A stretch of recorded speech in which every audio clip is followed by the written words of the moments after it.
Do you think you know Spider-Man's origin? Do you think you know his ultimate origin? How about his Marvel 2.0 origin? Well, now we got his all-new amazing origin, which is a retelling of his original origin to fit in with the new movies. So welcome to the complete story series, where we dramatically tell the story, remove all the words to stay away from copyright, and all artwork belongs to its original owner. So I'm HeroLore, and let's begin. It was a Sunday morning when Uncle Ben went to go wake up Peter Parker in Queens. Peter rolled over, saying that he doesn't feel well, that he was probably going to puke. He might have chronic fatigue syndrome. Uncle Ben rips the bedsheets off, telling him that excuses never did anyone good. Besides, he's too bright to deprive the school of that big brain of his. Also, make sure to make your bed this time. Later, as Peter finally gets up to go to school, Sally tells Jennifer that they need to come up with a new name to call puny Parker over there. Jennifer says maybe perverted Parker, and Peter tells the two that he can hear them. What are they even talking about anyway? Sally holds up her phone, telling him to not act like he doesn't know. She doesn't pay for text messaging to get these kinds of messages from him. In the back, Flash Thompson begins to laugh, and Peter tells Sally that next time she might want to ask a question that only he might know, like 2 + 2. The class starts to laugh at Flash Thompson. The teacher tells them to all settle down. He's going to be passing out the results from the pop quiz they had the other day, and as he does this, he tells everyone only Mr. Parker managed to get a perfect score, which is why he's presenting him with these free tickets to a demonstration at the New York City Hall of Science. Flash starts to cough under his breath, saying, "Suck up!"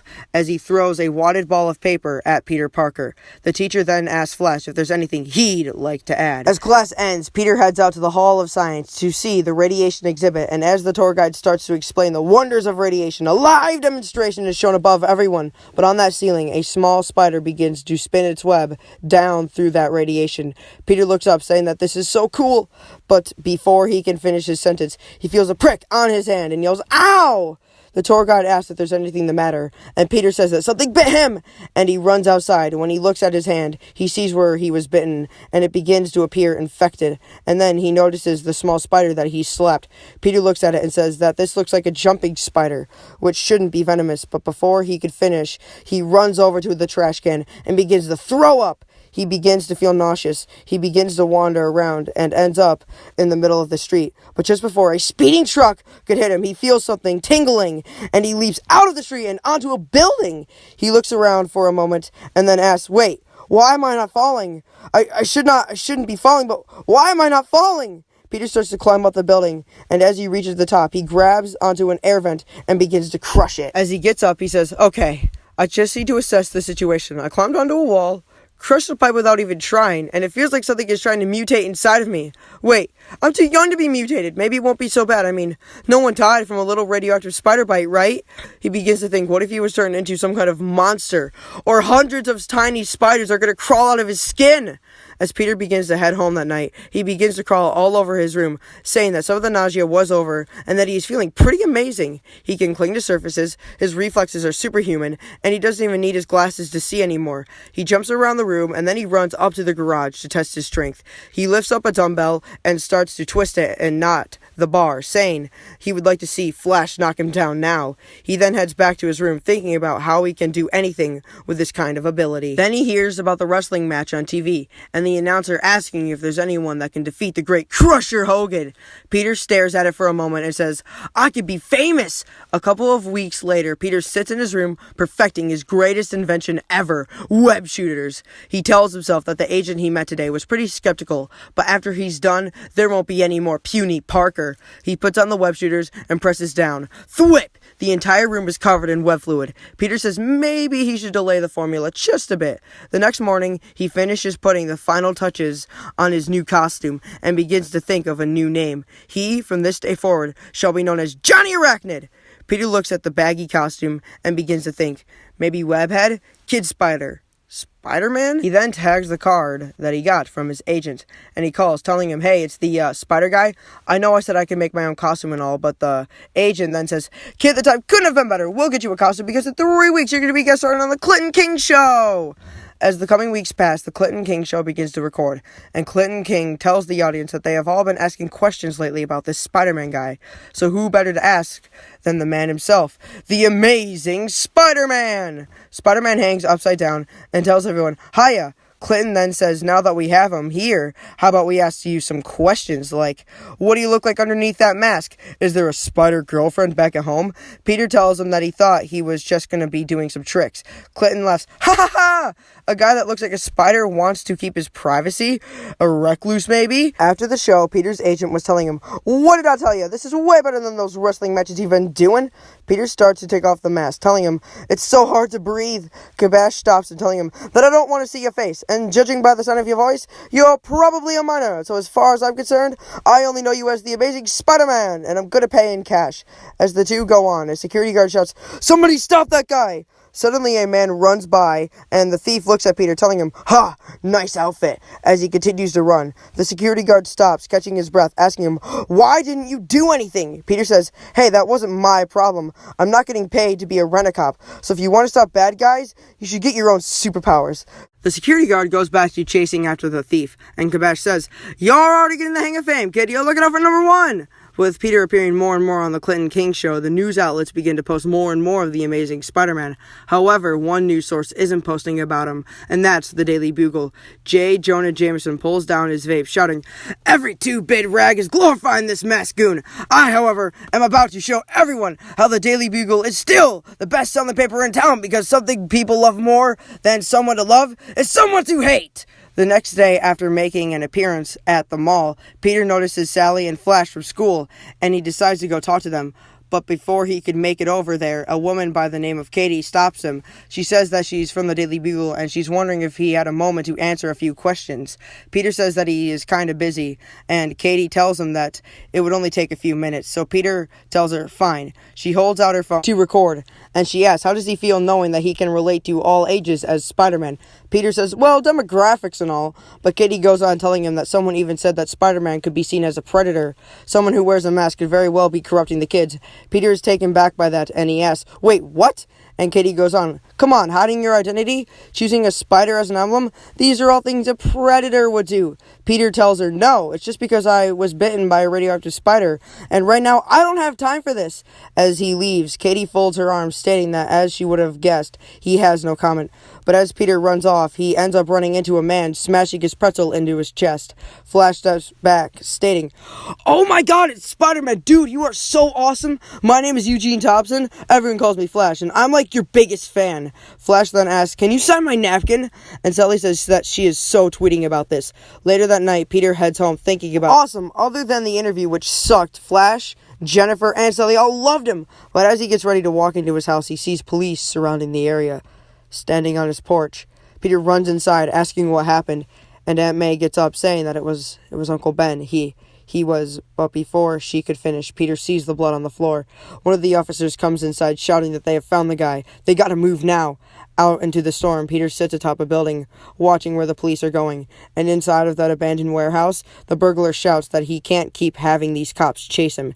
He then hears thumping coming from the ceiling. As he goes to look, he feels water dripping down his shoulder, and when he looks up, he sees Peter hanging from the ceiling. As the man begins to run, Peter catches him with the web, and he flings him back into a pile of boxes. The man says, come on, I'll cut you in the deal. Just let me... Peter tells him, cut me in? He punches the man, yelling, I don't want to hear anything you have to say. You're going to pay for what you did. And as Peter pulls back the man's mask, he sees the man's face, and he remembers him from the night he was on TV. He stumbles back, stating, It's you, the guy from the studio. If I had known what you would have done, Uncle Ben is dead because of you. He walks off, saying that Uncle Ben told him that with great power, there must also come great responsibility. The days pass, and the town gathers for Uncle Ben's funeral, and as Peter and Aunt May return home, Peter looks down at the newspaper, and he sees the headlines, Spider-Man, Menace. He then hears Aunt May trying to do something, and ends up crying. He thinks that maybe before he retires Spider-Man, he can do a little good. The next day, as he begins to dig through his drawers, Peter tells himself that if he had that old digital camera, maybe he could get a few pics of that vulture guy, the one that the papers are talking about. Maybe he can make some money. As he digs around, Aunt May says that they kept it in the bedroom, and whatever he is planning on doing with it, he better not neglect his studies. Later, Peter sits atop a building, saying that the vulture guy passes by here almost every day. If he gets a few good pictures of him, maybe he can make some money. He flips through the photos and he sees pictures of Uncle Ben, and he says that he's really going to miss him. And just then, that strange sensation goes off again, and the Vulture swoops by. Peter webs up, stating that he would like to see one of those photographers at the Bugle get a better picture than this. But as he tries to chase, he ends up losing the Vulture, and as he looks, the Vulture flies by again, kicking Peter in the back, sending him onto the nearby rooftop. He crashes down and the camera shatters, and as Peter goes to grab the memory card, he begins to feel that weird tingling sensation again. Before he can react, though, the Vulture's wings swing by, knocking him to the ground. He flies down, slamming into Peter, and asking him, "Do you even know who I am?" And Peter tells him, "Let me guess, you're not only the president of the hair club, but you're also a client." The Vulture flies up, grabbing Peter, telling him, "Just keep making jokes." And he throws Peter into a water tower. Before shutting the lid, the Vulture tells him, "I'm sorry, though. I like seeing my name in the papers. I'm a bit camera shy, and right now, I'm far too busy to deal with you." Later that night, as he goes home soaking wet, he says that wasn't his proudest moment. Getting beaten down by a Grandpa Grey geezer, and then getting dumped into a water tower, and then finding out the hard way that wet fluid and water don't mix. At least he held on to the memory card, so it wasn't a complete loss. The next day at the Daily Bugle, Jonah looks at the pictures and says that he hates to say this, but these photos aren't that bad. Katie brings Peter, the man who took the pictures. Jonah asks if this is a joke, and a kid is a kid, but it doesn't matter, though, that we're dealing with some kind of wonder kid right now. The Vulture is out there claiming to be the greatest thief who ever lived. I want pictures of him, and I want them right now! Later that night, Peter fixed up the camera so we could attach it to his belt, because he had a hunch that if the Vulture flew by any of the electromagnets, this new gizmo would give him the shock of his life. The next day in Manhattan, the city gathers around the Diamond District, where the Vulture made his claim of robbing diamonds out from under security. One of the security officers asks if he really thinks that the Vulture is going to show up again, and just as he said that, the sewer lid begins to shake. Seconds later, the Vulture bursts out, sending the sewer lid flying into the crowd, and it goes straight for Katie. She readies herself for the hit, but suddenly, she is saved by webbing, and Spider-Man says, "Hey there, maybe next time you write a piece, you can include that sensational save I just gave you." The Vulture grabs the guards and throwing them at Spider-Man, telling him, "We can't have them following us now, can we?" With Spider-Man's camera going off, Spider-Man webs up the guards before they can hit the ground, and he shouts that was another amazing rescue. The Vulture hops back into the sewer system and begins to fly through the subway, and as he lands, Spider-Man hangs onto a passing train and says, "Hey, make sure to smile for the camera." As the Vulture tries to attack him, Spider-Man pushes him into a train, and he webs his face, saying that this is no way to greet a man who got the ugly mug on the front page of the Daily Bugle. The Vulture rips off the webbing, shouting, "I've had enough of your games!" And suddenly, he flies up the subway back into the street. Before getting away, though, Spider-Man onto the Vulture's leg, telling him that if he would just hold still, this would be so much easier. The Vulture crashes into a building, causing the rocks to fall onto the people, but once again lets go to shield everyone. As he leaves, he tells the Vulture that he left him a parting gift, and a second later, the Vulture was electrocuted. Spider-Man swings down, rescuing a little boy with the name Morales on his jacket, and he says that's what that guy gets for underestimating him as well as dunking him. The next day, Peter visits Uncle Ben's grave, telling him it is the only person who knows about my secret, and in the end I screwed up.